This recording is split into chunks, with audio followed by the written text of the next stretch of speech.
Mottisfont Greenhouse from our National Trust collection, and it was the fourth one we developed in the series of National Trust greenhouses, and we developed it as a focal point in a garden.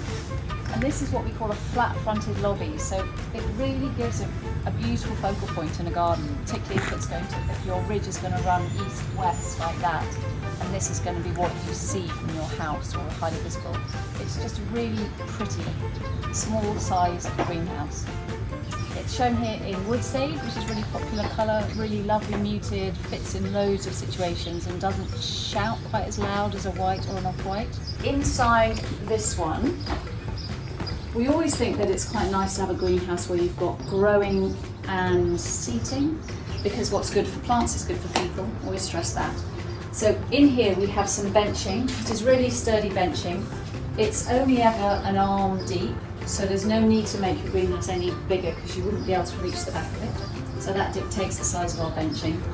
Really nice sturdy under benching for storing all of your pots, tools, bits and pieces, seed tins and things like that. Also here we have a reservoir. Now this is a fantastic piece of kit. The downpipe, so we have a long run of gutter at the back and a small gutter on the side of the greenhouse. And the downpipes go in through a hole in the wall to a reservoir, which is largely underground, and it stores all your rainwater. So you've got soft water, kept at an ambient temperature, particularly relevant in the early spring and in the winter when you want to be using it to water seedlings and so on. And then you just use the hand pump, and you can just fill up your watering can and water your plants. So that's a really great addition to a greenhouse. This shelf up here, again, is brilliantly useful because you just want space when you're growing. So there are peak times in your greenhouse when space is at a real premium. You find from early spring through to early summer, you want all the space and shelving you can get. So we call this a strawberry board because in Victorian times they used to use boards close to the ceiling, close to the eaves for ripening strawberry fruit. And the closer they are to the glass, the less leggy the plants get because they're not trying to get to the glass. So they can ripen the fruit and focus their energy on that. This is mill finish. What we do here is we often do some development work. So often we have little things inside our show site greenhouse. And I think we've been just doing a little bit of development on this one. So at this side, we've continued a run of strawberry boards to maximise impact but also space. And this is a raised bed. You can make a raised bed pretty much any depth you like, as long as it's going to be advantageous for growing your plants in. For instance, the reason these like this, to be honest, is because they were at Chelsea and we had these grown for us, so that's why they're on this frame and in a grow bag.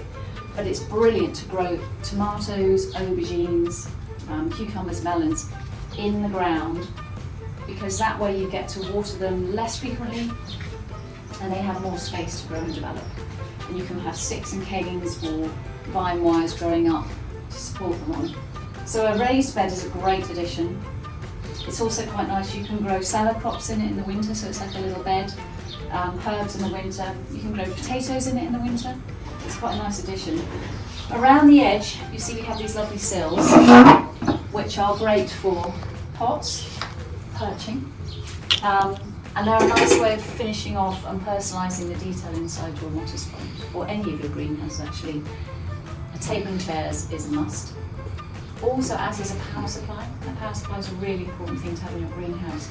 Even if you don't think you need it, it allows you to use a heater in the winter, to use LED lights, and really extend your growing season, which is the whole point really of a greenhouse. It means that you can be growing and sowing in December, January, February, when it's freezing outside, and really get your garden going.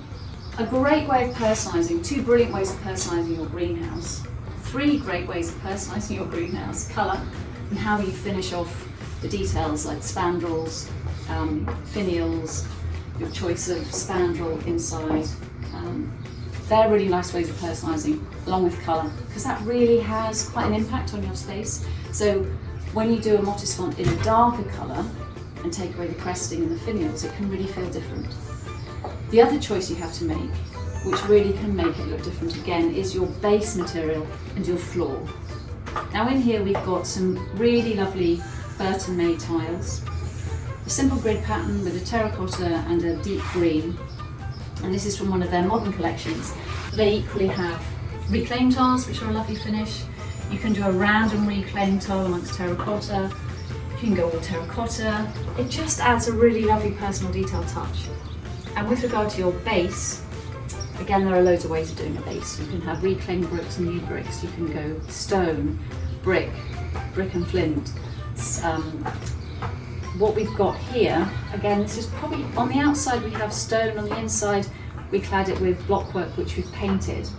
And the nice thing about that is we've painted this has been 2 or 3 different colours, so it gives you a little bit of another way of personalising and playing with your inside.